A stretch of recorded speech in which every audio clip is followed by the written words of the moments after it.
Hi, we're here today with David Hughes from the Spruce Pine Fire Department. Hey. How are you doing? Great. Good. So why don't you give us a little background and tell us what your position is at the firehouse? Well, I'm currently the chief. I've been a member here for 30 years and been the chief for the last 10 years. So we saw a little bit about how you do some labeling in your firehouse. Tell us about why you label, or what kind of regulations or standards that are required of you to do labeling. Well, really, I don't know that there is any set standard. But we found as volunteers, we're very proud of what we've got. We work hard for every dime, and our community supports us, and we have fundraisers, and we raise money to buy equipment. And we like to be sure that equipment comes back home. And always before, it's kind of been a challenge, you know, to be sure what was yours, and when the fire was over and it was late and everybody was in a hurry to get back to work or go home, to be sure you got your equipment back. So with Brady, we've come up with a new way to make that happen. That's great. Now, you didn't always use Brady labelers. What did you do in the past? Man, we've done everything. I mean, we were back in the old days, we had the metal stamps and the hammer, and we'd try to, you know, mark SPFD on everything, and then we got real bright, and we got one of those old Dino click markers, and we'd go to Walmart and buy tape, and we'd think, hey, we've got it marked, but it really didn't stay on too good. And then we even went one step further, and we got some paint markers, and we started painting our equipment, and we've used spray paint, and you know, we tried a lot of things, but with Brady, we found something that really gives it that little bit of professional look. You know, we're trying to get into the 20th century, you know, and getting something that's that really looks good. We're kind of small. There's 8 rural fire departments. They're all volunteer, and they're all a whole lot like we are. We have the same type of equipment. We use the same type of air bottles. We use the same color pike poles. Our axes look alike, but they're special to each department because they bought them. They're theirs.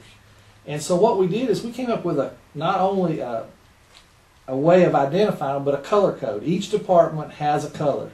And here at Spruce Pine, we just happen to, luck of the draw, get blue. So we've marked and labeled our equipment with blue markers, and our neighboring department uses red. The next department uses green. The next department uses white, and so on and so forth. So in coming up with this color code, just by simply marking our equipment with a color tape and then putting personalized identification on it, at the end of the day, when there's been 4 or 5 fire departments there and all of our equipment's laid out, because believe me, we're not ashamed to take stuff off the truck when we need it, we can identify what's ours and get it back to the station and then get it back on the right apparatus. So that's really been a key to us. And the other departments have benefited too, because it's made their turnaround time quicker, because they're going home at the same time we are, because we're not standing there looking, I'm not sure if that's mine or yours, and we're arguing over whose is whose. It's durable, it's portable. I can take it right to the truck. You know, we can do it in here in the office. You know, it's just so much more portable than what we had to start with. When we first started out, we're actually doing it right at the truck, and we have the capabilities that you don't have to be a rocket scientist to change from one thing to the other. It's kind of, I guess, saying from the volunteer standpoint, it's simple and we can make it work, you know, and that's the key to any project you take on. If you're comfortable with it, you know, it works better. What kind of things do you label on your trucks? You name it, we label it.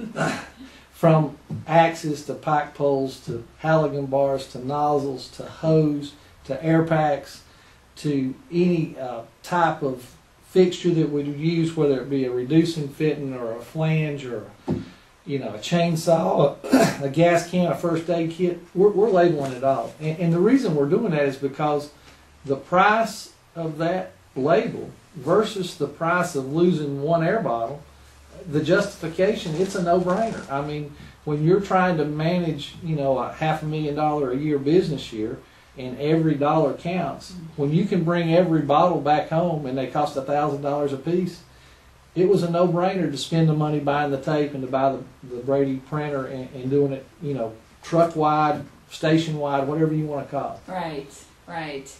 Are there other things outside of things on the truck that you label? Yeah, we have found many uses out in our maintenance area.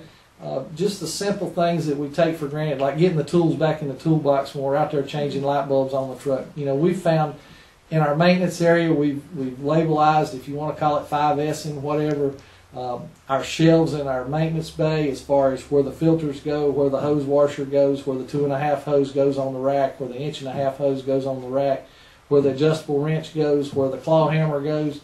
Yeah, we've labeled everything. Now, some of those labels have probably seen fire, pretty hazardous environments, lots of water, I would guess. How do the labels hold up in those types of environments? You know, we were really skeptical at first, and we thought we'd be changing a lot of labels. And a lot of guys said it was a waste of time. But we're 4 years into this project. The old handy mark and some of the stuff, it's still the same vinyl tape, and it's still the thermal image imprint on that vinyl tape. It's not fading. It's seeing 2,000 degree heat on the back of an air pack on occasion, and occasionally it will melt. It does roll up. But I'd 10 to 1 rather see that rolled up piece of blue tape that's damaged. It's got to be replaced when it comes back to the station. Coming back to the station on that air bottle is that air bottle to be laying out there and nobody know whose it is. So yeah, we are replacing some tape when it's in high heat, but for the most part, 99% of the time the label is staying on the equipment, it's coming back, and the only time it's getting changed is when it's in a lot of abuse. And I don't know what you can do when it's in a lot of abuse that's not going to have to be changed, but for the cost of that label versus the cost of that air bottle, it's a no-brainer. If you're following any of your protocols and you believe in safety and you believe everybody goes home after every fire, you know, you got to look at what's out there. You go on the scene, you got live power, you got to lock it out, you got to tag it out. Use Brady. They got great equipment. It's very affordable. You don't have to buy it from a fire supply house. You know, there's hundreds of people out there that are selling Brady products. It's worldwide. It's global. You know, we have spills all the time. We're dealing with hazmat incidences. We're all the time got to have spill kits. SPC Sorbents is a part of Brady. They've got it. They've got it where it'll fit on your fire truck. They've got the right size product, so you don't have to carry a 55-gallon drum around with you everywhere you go with ZipZorb. They've got stuff for you. So look at Brady the next time you need something for your fire department. Great. Well, I'd like to thank you for your time. This has been really great information. Well, we've enjoyed it. You know, I hope if anybody has any questions, don't hesitate to call me. You know, we're a little rural fire department up here in western North Carolina. We're not trying to reinvent the wheel. We're just trying to, you know, get our equipment back home at the end of the day, be proud of what we got, and we're marking it with Brady.